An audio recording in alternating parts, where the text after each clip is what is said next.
Hi friends, Sahana form YouTube சேனலை subscribe பண்ண எல்லோருக்கும் நன்றி. மேலும் சப்ஸ்கிரைப் பண்ணாதவங்க சகானா ஃபார்ம் யூடியூப் சேனலை சப்ஸ்கிரைப் பண்ணிக்கோங்க. ஆடு வளர்ப்பில் பண்ணையாளர்கள் சந்திக்கக்கூடிய மிகப்பெரிய பிரச்சனை என்னென்னு பார்த்திங்கன்னா கழிச்சலை பொறுத்த வரைக்கும் பார்த்திங்கன்னா, நம்ம எந்த அளவுக்கு கவனம் எடுத்து அதற்கு முறையான சிகிச்சை கொடுக்குறோமோ அப்போ தான் ஆடுகள் ஆரோக்கியமாக இருக்கும். நமக்கும் பொருளாதார ரீதியாக இழப்பு ஏற்படாது. நம்ம கழிச்சலை பொறுத்த வரைக்கும் நம்ம அதை அலட்சியமாக விட்டோம்னா அது ஆடுகளுடைய குட்டிகளுடைய இறப்புக்கே வழிவகை செய்யும்.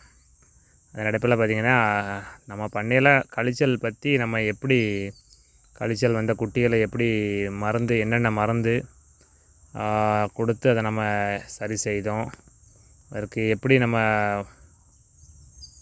1 அல்லது 2 நாள்லேயே நம்ம எப்படி அதை சரி பண்ணோங்கிற பற்றின ஒரு முழுமையான வீடியோ நம்ம சேனலில் பதிவேற்றம் பண்ணியிருக்கோம். தேவைப்படும் நண்பர்கள் செக் பண்ணி பாருங்கள். மேலும் இது போன்ற பயனுள்ள தகவலை தெரிந்து கொள்ள சகானா ஃபார்ம் யூடியூப் சேனலை சப்ஸ்கிரைப் பண்ணுங்கள். நன்றி.